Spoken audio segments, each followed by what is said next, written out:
I'm Martha DeGrasse, and I'm joined by Mark Bouvret. He is president of Gap Wireless. Mark, thanks so much for being here. Thank you, and thanks for the opportunity. We're talking today about HetNets, but before we get started, we should tell a little bit about Gap Wireless, one of the leading stocking distributors for products and services for the North American wireless market. So looking at your entire business, let's focus just a little bit on the HetNet part of it and starting with a definition of what HetNet means to Gap. Yes, so HetNet, or heterogeneous networks, I believe was a phrase coined by one of the OEM equipment manufacturers. But what essentially it means is bringing different technologies together, where it be the macro network, the small cells, DAS, essentially different architectures, deployment architectures that come together and work seamlessly to provide 3G, 4G, and soon 5G services to customers and devices, as we're going to see with the IoT coming very soon. Definitely. And how significant are these markets to your overall business? How big of a piece? It's significant. I'd say the company was founded on really the infrastructure, DAS and macro networks. We've diversified our portfolio quite a bit over the years, but it still represents, I'd say, about 60% of our business. Okay, all right, great. And I think you've recently become involved with a new part of the infrastructure puzzle, which is drones. Can you tell us a little bit about that? Absolutely. So we've seen this as being an emerging market. Obviously, we hear a lot about companies like Amazon and I believe Domino's Pizza wanting to do delivery with drones. That's not so much the angle that we're taking. So to start off with, we're talking about industrial inspections. So specifically close to our market is tower inspections. Yeah. So reduces the necessity to have a rigger, someone climb up the tower.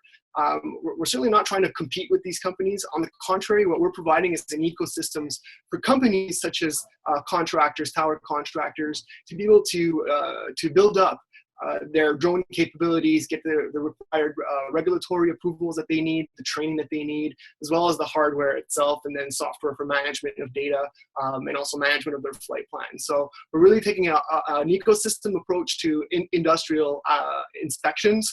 And as I said, already we're seeing a lot of demand and a lot of curiosity, at least to begin with, in the industry, which is bringing a lot of new opportunities for us.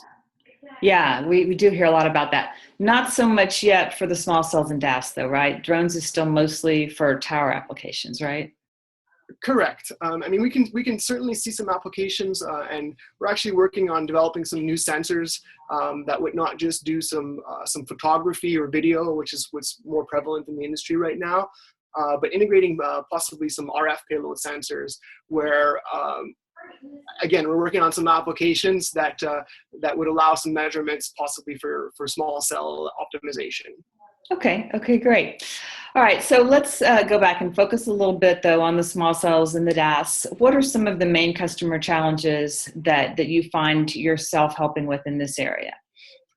So, I mean, really, it's nothing new. I've been in this industry for about a little over 15 years now, and it seems like real estate has always been bottleneck in any deployment, whether that be macro, DAS, in building, and we're seeing the real estate being really, again, the issue in getting the small cells. So the target has been utility poles, lamp posts, which are generally either the utilities property or the municipality, or possibly state, provincial in Canada. And not only that, but because we're talking small cell, smaller coverage areas, we're talking about a lot of different attach points. So you're not just asking in a traditional tower dealing for one asset, you're actually dealing in many cases for tens, if not hundreds of assets all at once. So it just further complicates the file, and we see that creating even more delays. So I'd say real estate remains some of the more challenging parts of deploying small cells. Once you get past that point, what we're hearing a lot from customers is the backhaul. So many people want to have a fiber backhaul. That seems to be the preference. It keeps your data rates up for the future. Essentially, you have bandwidth to grow. Versus some wireless technologies, although the wireless technologies are getting up there in bandwidth, definitely. So definitely backhaul, and then finally, I would say powering. So you might have access to the power on on the lamp post for the light, or you might have power lines directly on the utility pole, but it might not be the correct voltage, which means now you need another attach point to put a rectifier, battery backup. So it's just a lot of challenges because it's new. It's new to both sides of the equation, both the operator and the asset owner. So it's just taking that much more time to getting the required approvals to attach the equipment to the pole. Yeah. Okay. With the backhaul, fiber is usually a little bit more expensive up front, right? Compared to maybe microwave. Definitely, especially if we're talking about trenching or even stranding, which is less than trenching. But there's a lot of manual work that's required to deploy the fiber versus a point-to-point or a point-to-multi-point system that literally can be deployed in a matter of hours. It still requires you to have the real estate access rights, but once you have those, then the deployment itself is, like I said, hours to actually do the work, but maybe to plan it and just from approval to deployment, we're talking about maybe days or weeks at most versus months for fiber. Okay, and then what about the ongoing operating costs? Do you have a sense of whether those are higher or lower with microwave versus fiber? So again, if you're stranding fiber, then you're usually paying a fee for each attach point on each pole versus the wireless point-to-point or point-to-multi-point system, where really you'll be on the top of a building maybe, and then on the pole itself, where the same place where your small cell is. So so much less number of points that you need to pay for attaching to. I'd say that's probably the biggest contributor in the costs or the attach points. And then if you've got failures, I mean, network outages happen, cuts, vandalism. Obviously, it's a little bit harder to cut air. That's a good way to put it. That's a good way to put it. Are you seeing more of the integrated small cells that have the baseband? Are you seeing more remote radio heads? Are you seeing a good mix of both? So up until about 6 months ago, I say we were seeing more the remote radio head model. I think it was mostly due to availability of the small cells from a lot of the manufacturers. In the past 3 to 6 months, now we're seeing a lot more of the integrated kind of BBU and remote radio head, a smaller power, 5-watt type of small cell.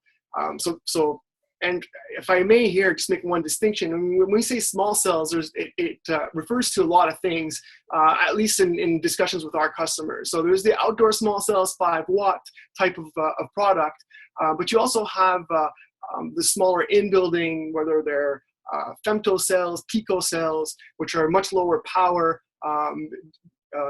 more designed to be deployed in an in-building, either consumer or small office, home office type of application. We're starting to see them even being deployed in hospitals, and similar to a Wi-Fi network where you're distributing we'll call them access points in a sense. So it's important to make that distinction. The challenges are different in building and outdoors. But the outdoor part, yes, it was lagging, but we're starting to see a little bit more. Whereas in building, we've been seeing them deployed for already about 2 years. Okay, and what about your work as a distributor? Is that significantly different if it's an indoor versus an outdoor deployment? I wouldn't say it's significantly different in the sense that our role is to provide demand creation for our vendor partners, and then keep inventory, logistics, order fulfillment. So from that point of view, not to say it's just a part number, it's more than that, but it's treated from a transaction point of view relatively the same way.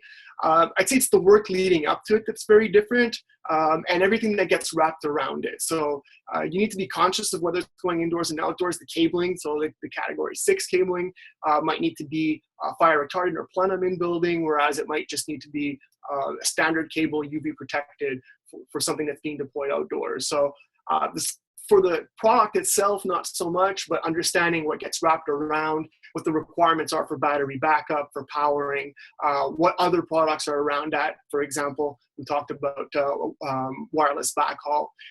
So it's more the ecosystem that changes so much as the product itself and how you handle it.